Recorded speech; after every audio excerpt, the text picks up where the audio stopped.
Chapitre 19. Les deux anges arrivèrent à Sodome sur le soir, et Lot était assis à la porte de Sodome.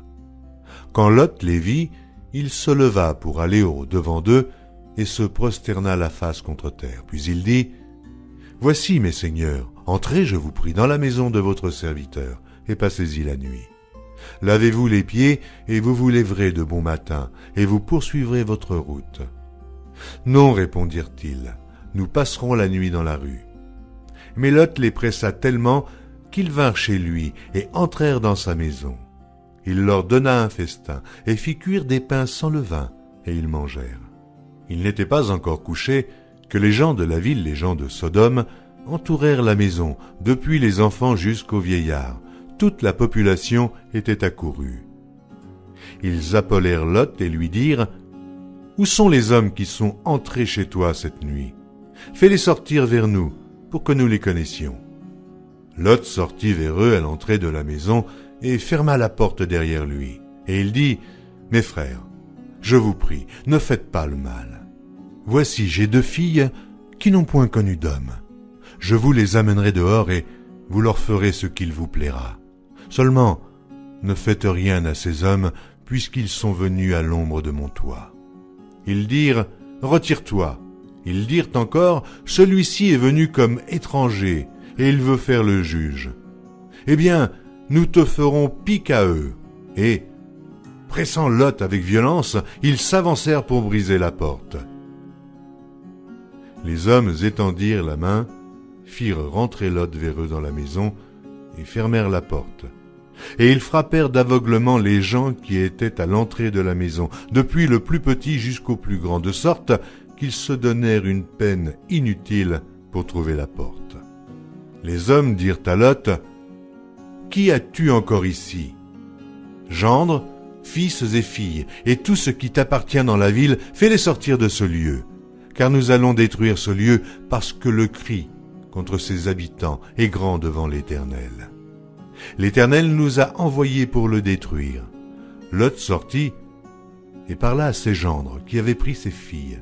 « Levez-vous, dit-il, sortez de ce lieu, car l'Éternel va détruire la ville. » Mais aux yeux de ses gendres, il parut plaisanter. Dès l'aube du jour, les anges insistèrent auprès de Lot en disant : « Lève-toi, prends ta femme et tes deux filles qui se trouvent ici, de peur que tu ne périsses dans la ruine de la ville. » Et comme il tardait, les hommes le saisirent par la main, lui, sa femme et ses deux filles, car l'Éternel voulait l'épargner. Ils l'emmenèrent et le laissèrent hors de la ville. Après les avoir fait sortir, l'un d'eux dit : « Sauve-toi pour ta vie, ne regarde pas derrière toi, et ne t'arrête pas dans toute la plaine. Sauve-toi vers la montagne, de peur que tu ne périsses. » Lot leur dit : « Oh non, Seigneur, voici, j'ai trouvé grâce à tes yeux, et tu as montré la grandeur de ta miséricorde à mon égard, en me conservant la vie. Mais je ne puis me sauver à la montagne, avant que le désastre m'atteigne, et je périrai. Voici, cette ville est assez proche pour que je m'y réfugie, et elle est petite, oh que je puisse m'y sauver. N'est-elle pas petite, et que mon âme vive ? » Et il lui dit : « Voici, je t'accorde encore cette grâce, et je ne détruirai pas la ville dont tu parles. Hâte-toi de t'y réfugier, car je ne puis rien faire jusqu'à ce que tu y sois arrivé. C'est pour cela que l'on a donné à cette ville le nom de Tsoar. » Le soleil se levait sur la terre lorsque Lot entra dans Tsoar. Alors l'Éternel fit pleuvoir du ciel sur Sodome et sur Gomorrhe, du soufre et du feu, de par l'Éternel. Il détruisit ces villes, toute la plaine et tous les habitants des villes et les plantes de la terre. La femme de Lot regarda en arrière, et elle devint une statue de sel. Abraham se leva de bon matin pour aller au lieu où il s'était tenu en présence de l'Éternel. Il porta ses regards du côté de Sodome et de Gomorrhe, et sur tout le territoire de la plaine. Et voici, il vit s'élever de la terre une fumée, comme la fumée d'une fournaise. Alors Dieu détruisit les villes de la plaine, et il se souvint d'Abraham. Et il fit échapper Lot du milieu du désastre par lequel il bouleversa les villes où Lot avait établi sa demeure. Lot quitta Tsoar pour la hauteur et se fixa sur la montagne avec ses 2 filles, car il craignait de rester à Tsoar. Il habita dans une caverne, lui et ses 2 filles. L'aînée dit à la plus jeune, « Notre père est vieux, et il n'y a point d'homme dans la contrée pour venir vers nous, selon l'usage de tous les pays. Viens, faisons boire du vin à notre père et couchons avec lui, afin que nous conservions la race de notre père. » Elles firent donc boire du vin à leur père cette nuit-là, et l'aînée alla coucher avec son père. Il ne s'aperçut ni quand elle se coucha, ni quand elle se leva. Le lendemain, l'aînée dit à la plus jeune, « Voici, j'ai couché la nuit dernière avec mon père. Faisons-lui boire du vin encore cette nuit, et va coucher avec lui, afin que nous conservions la race de notre père. » Elles firent boire du vin à leur père encore cette nuit-là, et la cadette alla coucher avec lui. Il ne s'aperçut ni quand elle se coucha, ni quand elle se leva. Les 2 filles de Lot devinrent enceintes de leur père. L'aînée enfanta un fils qu'elle appela du nom de Moab. C'est le père des Moabites jusqu'à ce jour. La plus jeune enfanta aussi un fils qu'elle appela du nom de Ben-Ami. C'est le père des Ammonites jusqu'à ce jour. Chapitre 20. Abraham partit de là pour la contrée du Midi. Il s'établit entre Kadès et Shur et fit un séjour à Guérar. Abraham disait de Sarah, sa femme, « C'est ma sœur. » Abimélec, roi de Guérar, fit enlever Sarah. Alors Dieu apparut en songe à Abimélec pendant la nuit et lui dit, « Voici, tu vas mourir, à cause de la femme que tu as enlevée, car elle a un mari. » Abimélec, qui ne s'était point approché d'elle, répondit, « Seigneur, ferais-tu périr même une nation juste? Ne m'a-t-il pas dit, c'est ma sœur? Et elle-même, n'a-t-elle pas dit, c'est mon frère? J'ai agi avec un cœur pur et avec des mains innocentes. » Dieu lui dit en songe, « Je sais que tu as agi avec un cœur pur. Aussi t'ai-je empêché de pécher contre moi.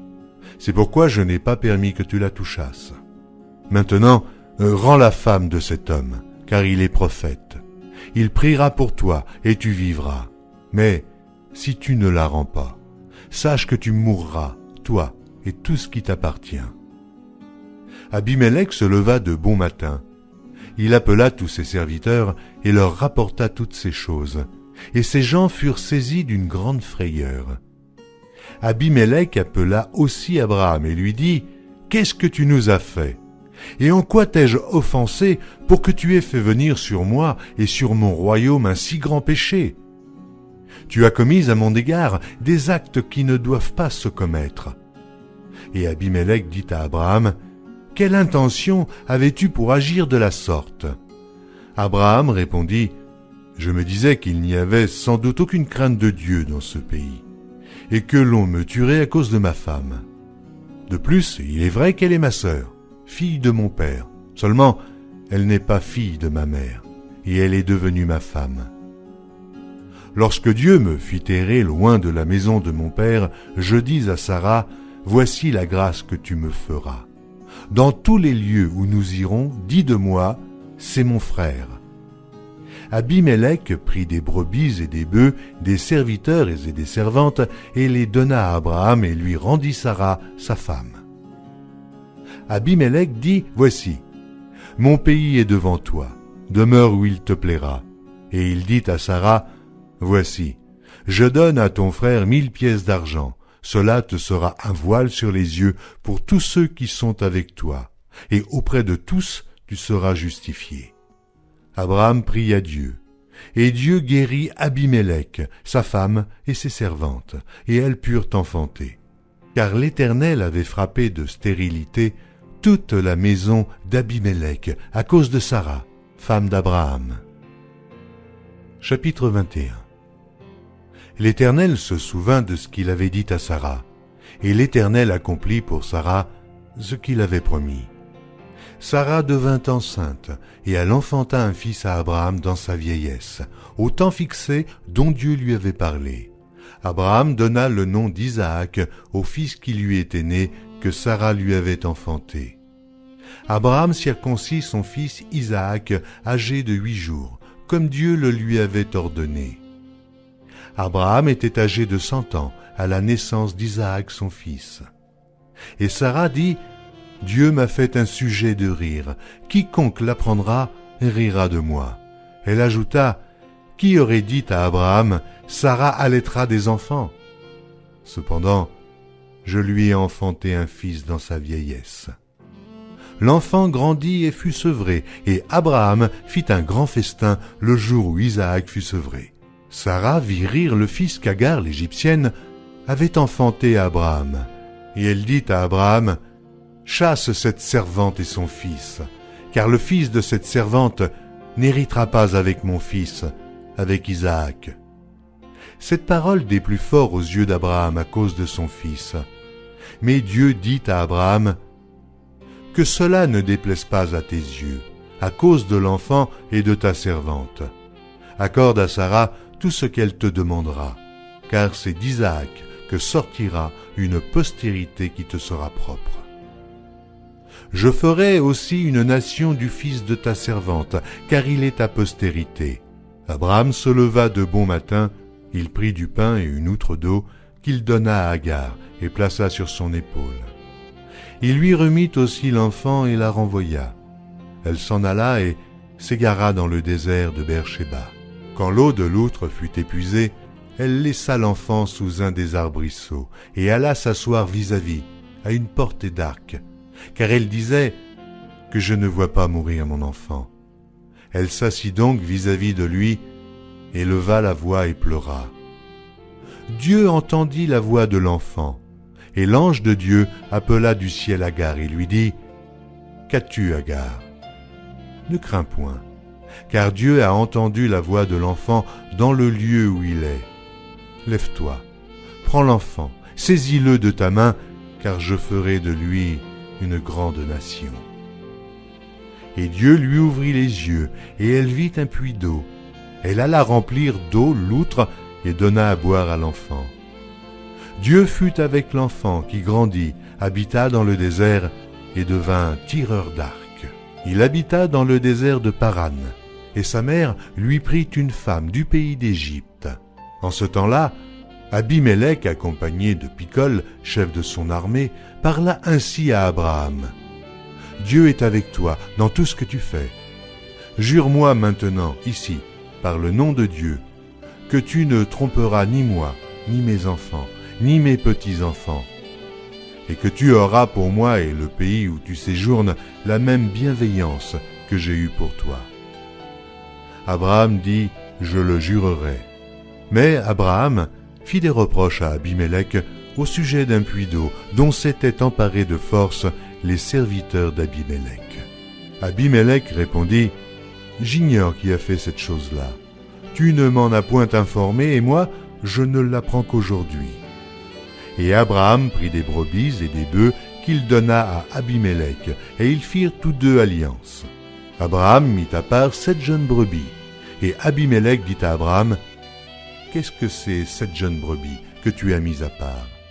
Il répondit, « Tu accepteras de ma main ces 7 brebis, afin que cela me serve de témoignage que j'ai creusé ce puits. » C'est pourquoi on appelle ce lieu Beer-Shéba, car c'est là qu'ils jurèrent l'un et l'autre. Ils firent donc alliance à Beer-Shéba, après quoi Abimélec se leva avec Picol, chef de son armée, et ils retournèrent au pays des Philistins. Abraham planta des tamaris à Beer-Shéba, et là, il invoqua le nom de l'Éternel, Dieu de l'éternité. Abraham séjourna longtemps dans le pays des Philistins.